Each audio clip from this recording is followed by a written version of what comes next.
India versus Pakistan सन 1971। जब भी हम किसी बड़े शासक की बात करते हैं तो हम ये ज़रूर देखते हैं कि उस शासक ने अपने राज के दौरान कितने युद्ध जीते हैं। युद्ध को लेकर हमने देश के ताकतवर होने का भी अनुमान लगाना सीख लिया है। आज दुनिया में जितने भी देश हैं उनमें से लगभग हर देश ने कभी न कभी किसी न किसी युद्ध में हिस्सा लिया है और लगभग हर देश ने इतिहास में कोई ना कोई जंग हारी भी है, चाहे वो अमेरिका हो या चीन या फिर भारत। हर देश ने अपने इतिहास में किसी न किसी जंग को हारा है और कोई ना कोई जंग जीती भी है। अब जंग को करने के हर देश के अलग अलग कारण हो सकते हैं, जैसे हिटलर का पोलैंड पर हमला, उसके मन में यहूदियों के लिए छुपी नफरत और अपने आप को दुनिया का सबसे ताकतवर इंसान बताने के इरादे से किया गया था। तो वहीं जापान ने चीन पर हमला अपने देश की भूमि का विस्तार करने के लिए किया था। लेकिन भारत के संबंध में बात कुछ अलग है।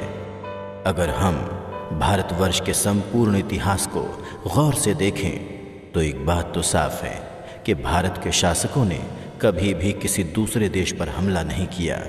इस देश में चंद्रगुप्त मौर्य जैसे महान शासक पैदा हुए हैं जो उस वक्त दुनिया की सबसे एडवांस्ड मिलिट्री रखा करते थे।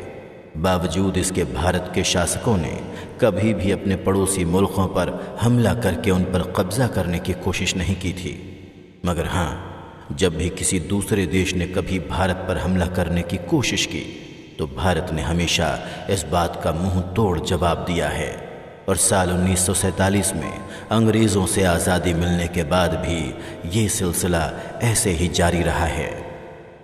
अगर गौर किया जाए तो भारत के साथ पड़ोसी देश पाकिस्तान ने 4 बार जंग छेड़ी थी, मगर एक बार भी वो अपने इरादों में कामयाब नहीं हो सका। इसमें सबसे पहली जंग आज़ादी के ठीक बाद साल 1947 में कश्मीर को लेकर हुई थी।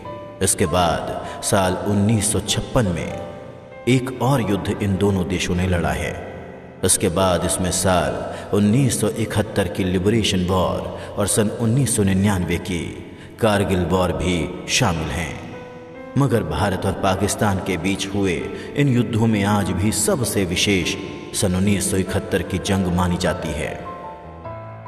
इस युद्ध में जहां एक तरफ पाकिस्तान के साथ अमेरिका जैसे ताकतवर देश खड़े थे तो वहीं भारत के साथ रूस जैसा मित्र देश खड़ा था। और इस युद्ध ने दुनिया भर में भारत की छवि को पूरी तरह से बदल दिया था।